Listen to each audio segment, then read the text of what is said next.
Өдрийн мэндийг хүргэе. 12 дугаар сургуулийн багш Жидар хаан байна. Хэрэглэгдэхүүний боловсролтой танилцуулъя. 5-2-ын суралцах үзүүлэлтийн хүрээнд бэлтгэсэн. Дараах 3 чиглэлээр хийлээ. Хэмжигдүү ба асуудал шийдвэрлэх үнэлгээний нэгжийн хүрээнд асуурч урт хүнд шингэний хэмжээ, савны батамж хэмжээг энгийн арвтын бодрохоор илэрхийлэх жиших, бүхлээр тоймлох, төрсийн талбай, параллел вектийн эзлэхүүн хэмжээг авч тохирох нэгжээр илэрхийлэх хэмжигдүүнтэй холбоотой асуудлыг шийдвэрлэх юм чадвартай болтоо. Суралцсан үр дүн 2 шалгуурын 8-1, 8-2 гэсэн үр дүнд хүрнэ. Гүйцэтгэлийн 4 түвшинээр тодорхойлсон.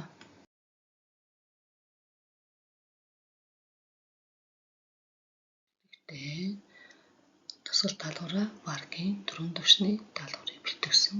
Интерактив даалгавар ажлын хуудас хэрэглэгдэхүүнээ бодит зурагт хэрчмэл байдлаар хийсэн. Үнэлгээний хувьд бол нэг чиглэлийн билибранд явцсан үнэлгээтэй.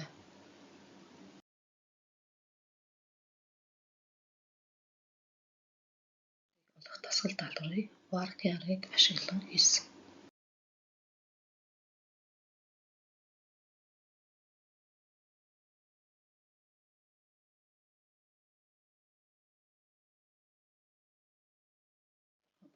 Аргатын бодлогоор илэрхийлэх, жиших, хэмжигдэхүүнийг бүхлээр тоймлох гэсэн даалгавруудыг баркод болон сурагчдын насалт онцлог тохируулан бэлтгэн боловсруулаа. Түүнийг доорх 3 чиглэлийн хүрээнд бэлтгэсэн.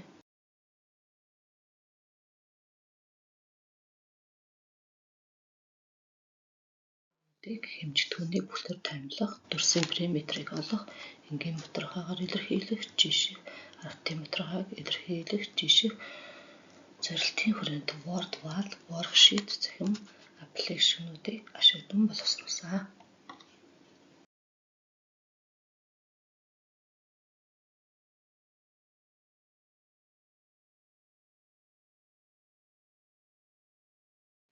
Нэгжийн үнэлгээ, явцын үнэлгээ гэсэн хэсгээс бүрдсэн. Доорх 3 асуултын дагуу сурагчтай ярилцах байдлаар тодорхойлсон.